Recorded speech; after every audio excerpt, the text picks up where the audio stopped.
संरचनात्मक विभेद किसे कहते हैं? संरचनात्मक विभेद किसे कहते हैं? इस संबंध में संवैधानिक प्रावधानों को उच्चतम न्यायालय के निर्णयों के प्रकाश में स्पष्ट करें। क्वेश्चन आपका यह है।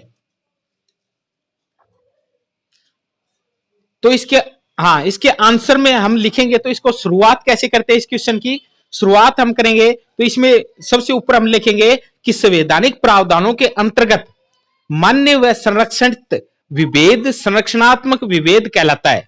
क्या कहना चाहता है? यह कहता है संवैधानिक प्रावधानों के अंतर्गत मान्य व संरक्षित विभेद संरचनात्मक विभेद कहलाता है। संवैधानिक प्रावधानों के द्वारा अनुसूचित जाति, जनजातियों व पिछड़ा वर्गों के उत्थान के लिए विशेष प्रावधान बनाए गए हैं, यानी स्पेशल प्रोविजन प्रोवाइड कराए गए हैं इस कॉन्स्टिट्यूशन में। और जो कि निम्नलिखित हैं, कौन कौन से आर्टिकल प्रोवाइड करवाए गए हैं इस कॉन्स्टिट्यूशन में? वो आर्टिकल हमारा 15 करवाया गया है और एक 16 करवाया गया है। तो 15 में क्या क्या बातें इंक्लूड करती हैं? अमेंडमेंट में के द्वारा कौन सी केस के द्वारा कौन सी बात अमेंडमेंट की गई है, वो बातें आज पढ़ेंगे हम। और उधर 16 जो आर्टिकल है वो क्या कहता है? और 16 आर्टिकल में जो पदोन्नतियों में आरक्षण दिया गया है, यानी SC ST के जितने भी वर्ग के जो व्यक्ति हैं उनको यानी पदोन्नति में पद में आरक्षण दिया गया है, वो कैसे दिया गया है, तब ये बातें हम एक साथ जोड़ के लिखेंगे, तब हमारा क्या प्रश्न कंप्लीट होगा। तो अब हम पहले ये देखें कि आर्टिकल 15 क्या कह रहा है। आर्टिकल 15 का हेडिंग ये है कि धर्म, मूल वंश, जाति, लिंग या जन्म स्थान के आधार पर विभेद का प्रतिषेध। इंग्लिश में दिया गया है prohibition of discrimination on ground of religion, race, caste, sex और प्लेस ऑफ बर्थ। यानी ये जो आर्टिकल है किन पे लागू होगा? सब क्लोज एक कहता है राज्य क्या करेगा? किसी नागरिक के विरुद्ध केवल धर्म, मूल वंश, जाति, लिंग या जन्म स्थान या इनमें से किसी के आधार पर कोई विभेद नहीं करेगा। यानी ये जो ग्राउंड दिए गए हैं कितने हैं? 1 धर्म, 2 मूल वंश, 3 जाति, 4 लिंग, 5 जन्म स्थान। तो 5 ग्राउंड के आधार पे स्टेट है किसी भी नागरिक के साथ, सिटीजन के साथ विभेद नहीं कर सकता, डिस्क्रिमिनेशन नहीं रख सकता या भेदभाव नहीं करेगा। ये सब क्लोज 1 कहता है 15 का 1। 2 क्या कहता है? 2 कहता है कोई भी नागरिक केवल धर्म, मूलवंश, जाति, लिंग, जन्म स्थान या इनमें से किसी के आधार पर क्या नहीं करेगा? दुकानों, सार्वजनिक भोजनालयों, होटलों और सार्वजनिक मनोरंजन के स्थानों में प्रवेश। या बी में कहता है पूर्णतया भागता है राज्य निधि से पोषित या साधारण जनता के प्रयोग के लिए समर्पित कुओं, तालाबों, स्नान घाटों, सड़कों और सार्वजनिक समागम के स्थानों के उपयोग के संबंध में किसी भी निर्योग्यता या दायित्व, निर्बंधन या शर्त के अधीन नहीं होगा। अब इंग्लिश में एक बार देख लो, ये कहता है सब क्लोज 1 क्या कहता है? कहता है the state shall not discriminate against any citizen on ground only of religion, race, caste, sex, place of birth और any of them. Sub clause 2 क्या कह रहा है? कह रहा है कि no citizen shall on grounds only of religion, race, caste, sex, place of birth और एनी ऑफ देम। ये बात ऊपर आ गई। फिर कहता है कि be subject to any disability, liability, restriction और कंडीशन विद रिगार्ड्स टू। किन किन को रिगार्ड्स करता है? Access to shop, public restaurant, hotel and place of public entertainment. और बी में कहता है the use of wells, tanks, bathing, guest, roads and places of public resort maintained wholly और partly out of state funds of dedicated to the use of generally public. तो 2 जब हमने सब close देखे, इसमें यह कहना चाहता है कि आर्टिकल 15 का 1 ये कहता है कि कोई भी नागरिक इन 5 ग्राउंड के आधार पर, कोई भी स्टेट है नागरिक से कि डिस्क्रिमिनेशन नहीं करेगा, भेदभाव नहीं करेगा, और क्या करता है इन 5 के आधार पर ही, यानी कोई कोई किसी भी नागरिक के साथ दुकानों पे, सार्वजनिक भोजनालय जैसे होटल वगैरह हैं, या भोजनालय बनाए गए हैं, या कोई मनोरंजन का साधन है, वहां पर इनके साथ भेदभाव नहीं किया जाएगा। और ये होटल या भोजनालय कैसे होने चाहिए, या तो क्या है पूर्णतः या भागतः, पार्टली या कंप्लीटली, चाहे क्या होना चाहिए स्टेट के द्वारा संचालित होने चाहिए, यानी खुद का प्राइवेट किसी का है तो वहां पे किया जा सकता है, लेकिन स्टेट के द्वारा संचालित अगर किया जा रहा है तो फिर क्या है उसके साथ भेदभाव नहीं किया जा सकता। सब क्लोज थर्ड क्या कहता है, यह कहता है कि इस अनुच्छेद की कोई भी बात राज्यों को स्त्रियों और बालकों के लिए कोई विशेष उपबंध करने के लिए निवारित नहीं करेगी। यानी सब क्लोज 1 और 2। हाँ जी, कोई बोलना चाह रहा है? सब क्लोज 1 और 2 में कहता है कि किसी के साथ कोई भेदभाव नहीं किया जाएगा। हमारा क्वेश्चन जो लिखा था, मैंने कहा था कि संरक्षणात्मक विभेद नहीं किया जा सकता किसी भी व्यक्ति के साथ, नागरिक के साथ क्या संरक्षणात्मक विभेद नहीं किया जा सकता। और सुप्रीम कोर्ट में कौन कौन से ऐसे डिसीजन आए हैं वो डिसीजन इसमें बताने हैं कि विभेद नहीं किया जा सकता। तो इन 2 सब क्लोजों के आधार पर तो हम कह सकते हैं विभेद नहीं किया जा सकता, लेकिन सब क्लोज थर्ड ये कह रहा है कि विभेद किया जा सकता है। कहां पे? सब क्लोज थर्ड में कहता है स्त्री और बालकों, यानी स्त्रियों और बालकों के लिए कोई विशेष उपबंध करने के लिए निवारित नहीं करेगी। अगर उनके लिए कोई प्रोविजन अलग बनाना चाह रहा है तो कॉन्स्टिट्यूशन में बनाए जा सकते हैं, उसको अलग से यानी सुविधा दी गई है। जैसे अपना चिल्ड्रन एक्ट है, वो डोमेस्टिक वायलेंस है, वो स्पेशल एक्ट बना दिए गए हैं, तो उसको अलग से क्या है सुविधाएं दी गई है। सब क्लोज 4 इसका इंग्लिश वर्जन भी देख लो, कहता है nothing in this article shall prevent the state from making any special provision for women and children.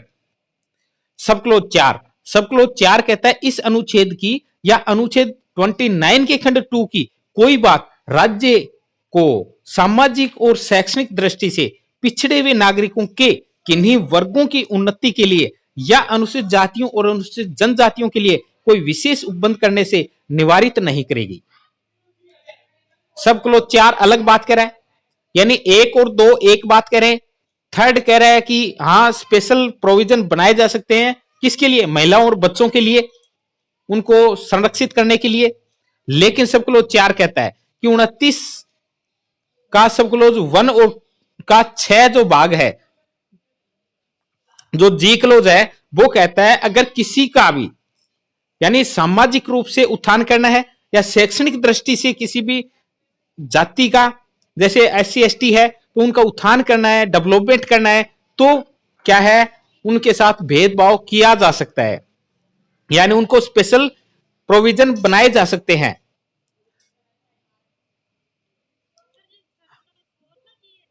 हाँ ये नहीं, ये है 29 का 2। 29 अल्पसंख्यक से संबंधित बात करता है, 29 और 30 अलग बात कर रहा है। वहां पर भी उसका जी जो भाग है वो ये कहता है कि किसी भी यानी सामाजिक और आर्थिक रूप से अगर कोई पिछड़ा व्यक्ति है या नागरिक है तो उसके उत्थान के लिए, डेवलपमेंट करने के लिए स्पेशल प्रोविजन बनाए जा सकते हैं। ठीक है, हाँ ये जो अपने 4 सब क्लोज पढ़े हैं, इन 4 सब क्लोजों में कोई डाउट है?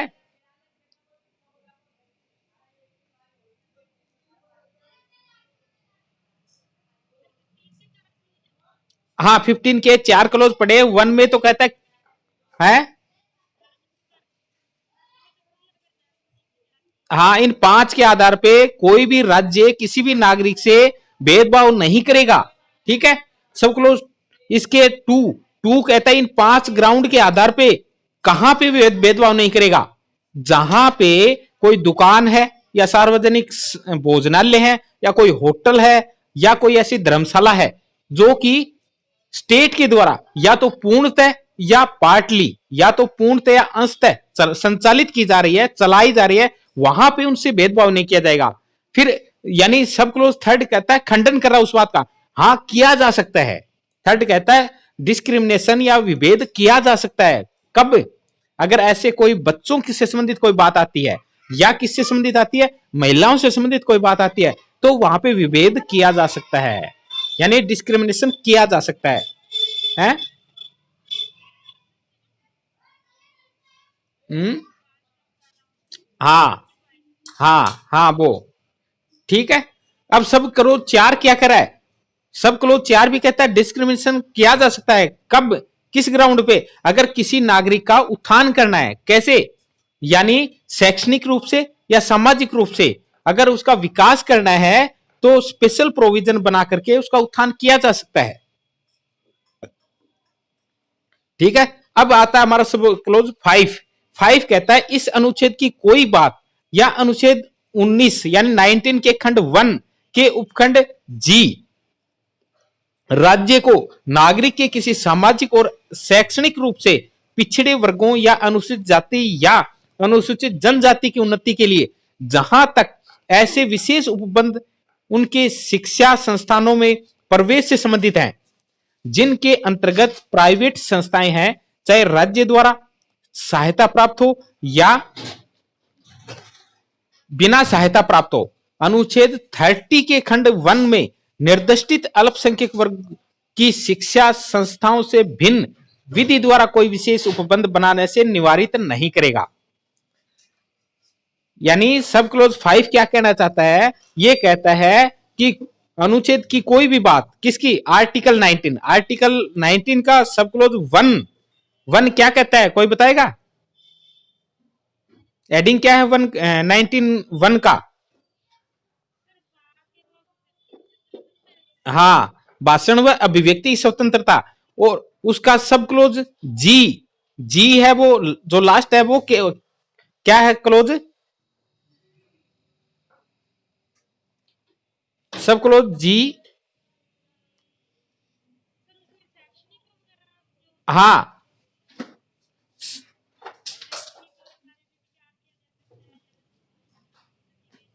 हाँ हाँ, वो जी कह रहा है कि कोई भी व्यापार व्यवसाय वृत्ति कर सकता है, कोई भी नागरिक है कहीं पर भी अपना कोई व्यवसाय कर सकता है, व्यापार कर सकता है।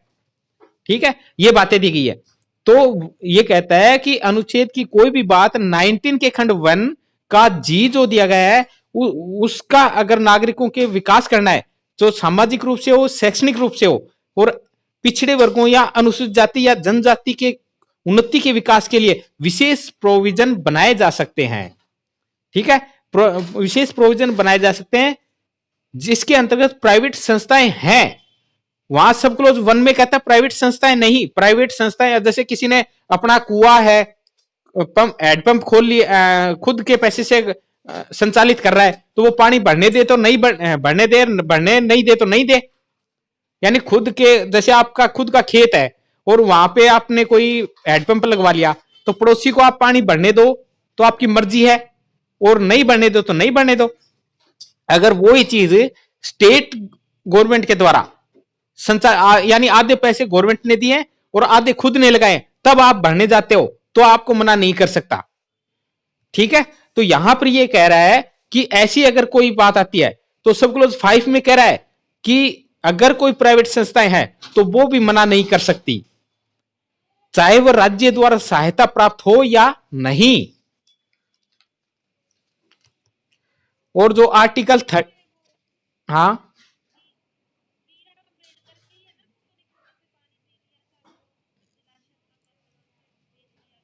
हाँ हाँ, यानी कोई, हाँ ये चीजें सारी बातें उसमें आ जाएंगी।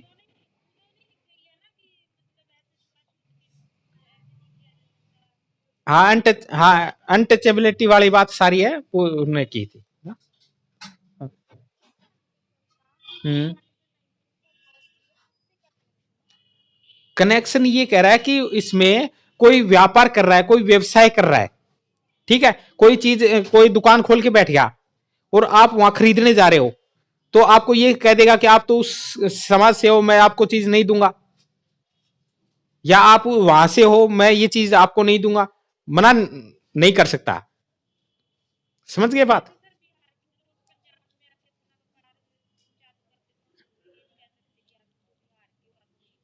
हाँ वहां पे जाओ, या फिर वो बिहार वाला ये कहे मेरी दुकान पे आप क्यों आए हो।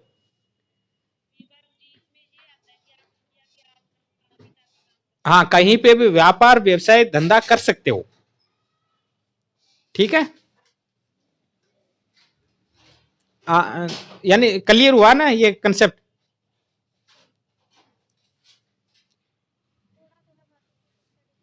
हाँ हाँ थोड़ा थोड़ा हो जाएगा। ठीक है। अब ये क्वेश्चन हमारा ये था कि संरक्षणात्मक विभेद से संबंधित बातें हम पढ़ रहे हैं। तो इसमें एक चंपाकम दोराई राजन का एक केस आया था। यानी चंपाकम दोराई राजन नाम की जो एक लड़की थी, उसने क्या एक फॉर्म लगाया था और उसका एडमिशन वहां हुआ नहीं था।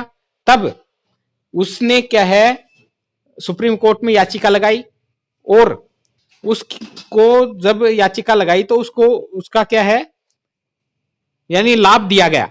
यानी वहां पे कहा गया कि इसकी मेरिट में कम नंबर हैं, तो इसको हम नहीं ले सकते, एडमिशन नहीं दे सकते। तो फिर सुप्रीम कोर्ट में मामला गया तो ये कहा कि इसको भी दिया जाए। जो अपना 15/4 है वो उस चंपाकम दोराई राजन केस के द्वारा ही ये अमेंडमेंट हुआ था। ठीक है। वो आर्थिक रूप से पिछड़ा वर्ग को का उत्थान करने के लिए ये चीज वहां पे जोड़ी गई थी। तो ये बातें हम यहाँ पे जोड़ सकते हैं। फिर हमारा 16/4 आता है। 16 आता है। 16 जो आर्टिकल है वो ये कह रहा है कि लोक नियोजन के विषय में अवसर की समता। लोक नियोजन यानी equality of opportunity in matters of public employment. यानी equality of opportunity in matters of public employment. लोक नियोजन के विषय में अवसर की समता। इसके सब भी सब क्लोज दिए गए। सब क्लोज 1 क्या कह रहा है? कहता है कि राज्य के अधीन किसी पद पर नियोजन या नियुक्ति से संबंधित विषयों में सभी नागरिकों के लिए अवसर की समता होगी। कहता है there shall be equality of opportunity for sell citizen in matters relating to employment of और appointment to any office under the state. यानी किस कोई भी राज्य के अधीन, अगर राज्य के अधीन कोई पद आता है तो उसमें अगर किसी की नियुक्ति करनी है या एम्प्लॉयमेंट देना है तो उससे संबंधित सभी नागरिकों के लिए समान अवसर उपलब्ध होंगे, कोई भेदभाव नहीं किए जाएंगे। सब क्लोज 2। सब क्लोज 2 कहता है कि राज्य के अधीन किसी नियोजन या पद के संबंध में केवल धर्म, मूलवंश, जाति, लिंग, उद्भव, जन्म स्थान, निवास स्थान या इनमें से किसी के आधार पर न तो कोई नागरिक अपात्र होगा और न ही उससे विभेद किया जाएगा। यानी 5 जो था 15 जो आर्टिकल 15 है वहां पे तो 5 ग्राउंड के आधार पे उसको मना नहीं किया जा सकता, लेकिन 16 में कहता है 7 ग्राउंड पे आधार पे हम उसको मना नहीं कर सकते। कोई भी स्टेट है किसी भी नागरिक को मना नहीं कर सकता। तो 7 ग्राउंड कौन कौन से? 2 एक्स्ट्रा हुए, यानी केवल धर्म, मूलवंश, जाति, लिंग। तो यहां पे उद्भव और जो निवास ये 2 अलग आते हैं। जन्म स्थान तो वहां पे भी था। तो उद्भव और निवास इंग्लिश में देखो इसको कहता है कि no citizen shall on ground only of religion, race, caste, sex, descent, place of birth, residence और any of them be eligible for और discriminated against in respect of any employment और office under this state, under the state. यानी ये कहता है कि कोई भी राज्य है इन 7 ग्राउंड के आधार पे भेदभाव नहीं कर सकता। तो ये 2 यानी 5 तो वहां ही याद रखना है, 2 एक्स्ट्रा याद करने अपने को। सब क्लोज 3। सब क्लोज 3 क्या कहता है? ये कहता है इस अनुच्छेद की कोई भी बात संसद को कोई ऐसे विधि बनाने से निवारित नहीं करेगी। यानी वही बात, यानी 15 में 3 क्या बात कह रहा था? महिलाओं और बच्चों को क्या देगा? प्रोटेक्शन देगा। तो यहां पे कह रहा है अलग, यानी यहां 2 बातें आ जाती हैं, यानी 1 और 2 तो अलग बात कर रहे हैं और 3 सब क्लोज है वो अलग कह रहा है कि अब वहां पे अगर ऐसी कोई स्थिति आ जाती है तो अलग से प्रोविजन बनाए जा सकते हैं। कैसे? संसद संसद में कोई भी ऐसी विधि बनाने से निवारित नहीं किया जाएगा जो कि राज्य या संघ राज्य के क्षेत्र की सरकार के या उसमें से किसी स्थानीय या अन्य प्राधिकारी के अधीन वाले किसी वर्ग या वर्गों के पद पर नियोजित या नियुक्त के संबंध में ऐसे नियोजन या नियुक्ति से पहले उस राज्य या संघ का राज्य क्षेत्र के भीतर निवास विषय कोई अपेक्षा विहित करती है। यानी ये कह रहा है कि अगर कोई एरिया है, वहां पे एरिया में अगर कोई पिछड़ा है, एरिया पे अगर कोई पिछड़ा वर्ग है तो उसका विकास करने के लिए उस एरिया के स्पेशल व्यक्तियों को प्रोटेक्ट किया जा सकता है। जैसे 98वां जो संशोधन हुआ था, कर्नाटक का मामला जो आया था, तो ये इससे संबंधित मामला था। थोड़ा जल्दी कर लेते हैं कि 14 मिनट तक का ये ऐप है, ये अपना काम करता है। तो सब क्लोज 4 कह रहा है कि इस अनुच्छेद की कोई बात राज्य को पिछड़े हुए नागरिकों के किसी वर्ग के पक्ष में जिनका प्रतिनिधित्व है राज्य की राय में राज्य के अधीन सेवाओं में पर्याप्त नहीं है, नियुक्ति या पदों के आरक्षण के लिए उपबंध करने से निवारित नहीं करेगी। अगर किसी का अल्पमत है, यानी कहीं पे किसी विभाग में अगर किसी वर्ग का क्या अपर्याप्त प्रतिनिधित्व पाया जाता है तो उसको स्पेशल प्रोविजन बना करके समान प्रतिनिधित्व किया जा सकता है। ये सब क्लोज 4 कहता है। और सब क्लोज 4A और 4B ये दो सब क्लोज अलग से जोड़े गए थे। इसमें कहता है कि इस अनुच्छेद की कोई बात राज्य को अनुसूचित जातियों और जनजातियों के संबंध में जिनका प्रतिनिधित्व राज्य की राय में राज्य के अधीन सेवा में पर्याप्त वरिष्ठता सहित पदोन्नति के मामले में आरक्षण के लिए उपबंध करने से निवारित नहीं करेगी। जो मोहिनी का मामला आया था, इसमें केस आया था मोहिनी का, इससे संबंधित ये था जैन मोहिनी का। और बी में कहता है कि इस अनुच्छेद की कोई बात राज्य को किसी एक वर्ग में न भरी गई रिक्तियों जिसे उस वर्ग में आरक्षित किया गया है अनुच्छेद खंड एम के उपबंध के अंतर्गत आरक्षण के किसी उपबंध के अनुसार उस वर्ग में भरे जाने के लिए आरक्षित किया गया था। खंड ए 4A के अंतर्गत पृथक रिक्तियां मानी जाएंगी और अगले वर्ष या वर्षों में भरा जाएगा किसी ऐसे वर्ग के रिक्तियों पर या उस वर्ग की रिक्तियों के साथ जिनमें से उसे भरा जाना है 50% की सीमा के निर्धारण के लिए उस वर्ग की कुल रिक्तियों के आरक्षण पर विचार नहीं किया जाएगा। और सब क्लोज 5 ये कहता है कि इस अनुच्छेद की कोई बात किसी ऐसी विधि के परिवर्तन पर प्रभाव नहीं डालेगी जो यह उपबंध करती है कि किसी धार्मिक या सांप्रदायिक संस्थानों के कार्यकलाप से संबंधित कोई पदधारी या उसके शासी निकाय का कोई सदस्य किसी विशिष्ट धर्म का मानने वाला या विशिष्ट संप्रदाय का ही हो। तो इस प्रकार से 5 सब क्लोज दिए गए हैं। तो 15 में हमने सब क्लोज देख लिए और 16 में 5 सब क्लोज देख लिए।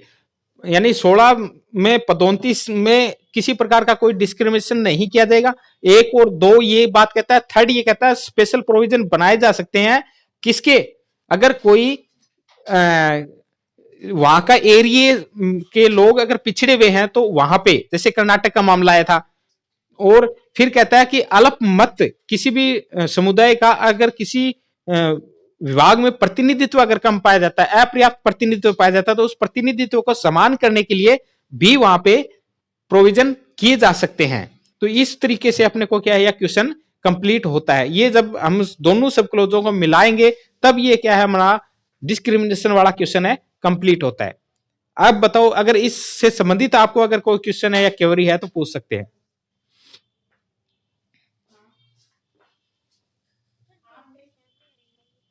हाँ हाँ हाँ, उसके लिख के, यानी अपने अगर जैसे 15 नंबर का यानी बड़ा क्वेश्चन आता है ना, तब ये सारी अलग अलग बातें लिखनी पड़ेंगी क्योंकि 8-10 पेज करने हैं ना अपने को, तो ऐसे जाके होंगे। अगर 7 नंबर का क्वेश्चन आता है तब तो आप डायरेक्ट लिखते होगे, यानी आर्टिकल लिखा और सीधे हेडिंग हेडिंग लिखे और 7 नंबर का मैटर है उतना ही लिखना है। बड़ा जब आता है तो अपने को बढ़ाना कैसे है, इस तरीके से अपने को उसको क्वेश्चन को बड़ा करना है। इंपॉर्टेंट केस आपको मैं बता रहा हूं, देखो ये जो 15 का है इसमें लिखो चंपाकम राज्य बनाम मद्रास राज्य बनाम चंपाकम दोराई राजन AIR 1951। SC 226 226। और ये कौन सा आर्टिकल जुड़ा था? 15 सब क्लोज 4 जोड़ा गया था इस केस के द्वारा। बस इतना ही अपने को हिंट याद रखना है, पूरा आप पढ़ते रहना। फिर दूसरा केस आया था MR बालाजी बनाम मैसूर राज्य AIR 1963 SC 649। और ये क्या है? ये मेडिकल इंजीनियरिंग कॉलेज में 68% आरक्षण का प्रावधान था इस केस के द्वारा, यानी इंजीनियरिंग कॉलेज में 68% आरक्षण दिया गया था। तीसरा केस आया था कुमारी KS जयश्री बनाम केरल राज्य AIR 1976 2381 में इसमें क्या गया था? गरीबी और पिछड़ेपन को निर्धारण करने हेतु एकमात्र आधार हो सकता है, अपितु दोनों ही सुसंगत हैं। यह बात यहां पे क्लियर की गई थी। कुमारी KS जयश्री बनाम केरल राज्य AIR 1976 SC 2381।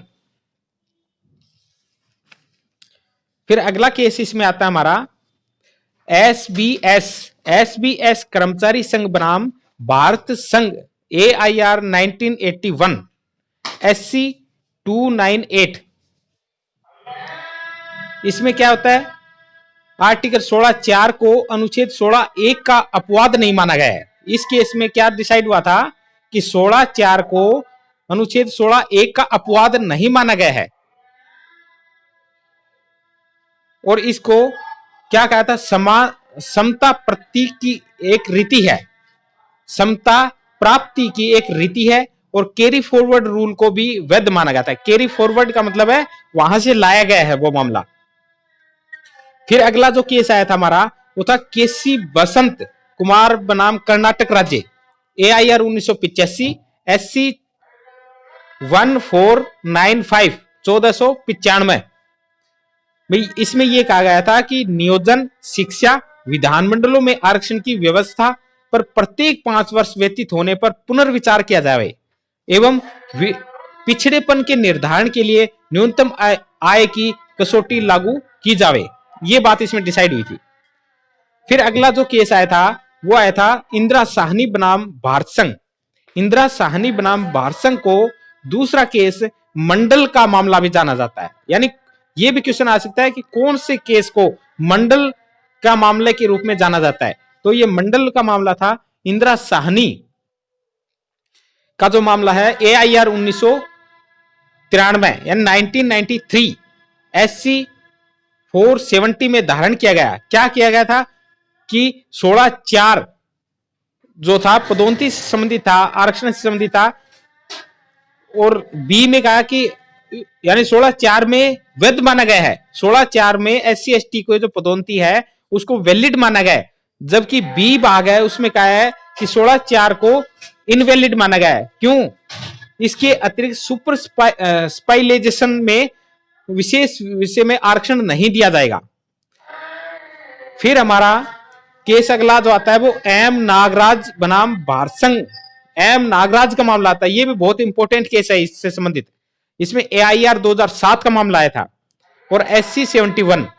इसमें कहा गया था कि ऐसे संशोधन जिनके द्वारा अनुच्छेद 16 में खंड 4A 4B अनुच्छेद 335 में परंतुक जोड़ा गया संविधान के आधारभूत ढांचे में कोई परिवर्तन नहीं करते हैं, इसलिए यह संवैधानिक है।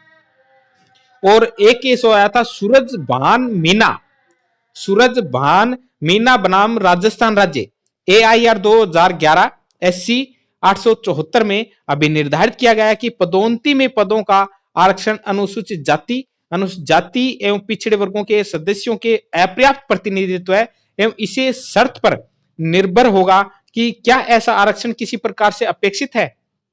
राज्य को अपर्याप्त प्रतिनिधित्व के संबंध में क्वांटिटेबल डाटा संग्रहित करने चाहिए। ये बात सूरज भान मीना बनाम राजस्थान राज्य AIR 2011 में डिसाइड हुई थी। तो ये अपन क्या इस क्वेश्चन के अंदर केस भी डाल सकते हैं। तो 7-8 आपके केस हो गए हैं और दोनों आर्टिकलों को क्या साथ में मिला करके अपने को लिखना होता है।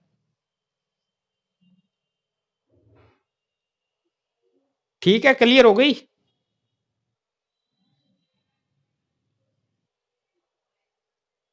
हेलो।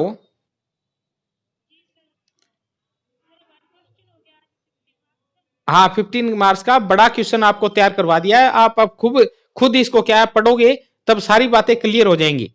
नहीं होती है तो कल आप दोबारा इसको पूछ सकते हो।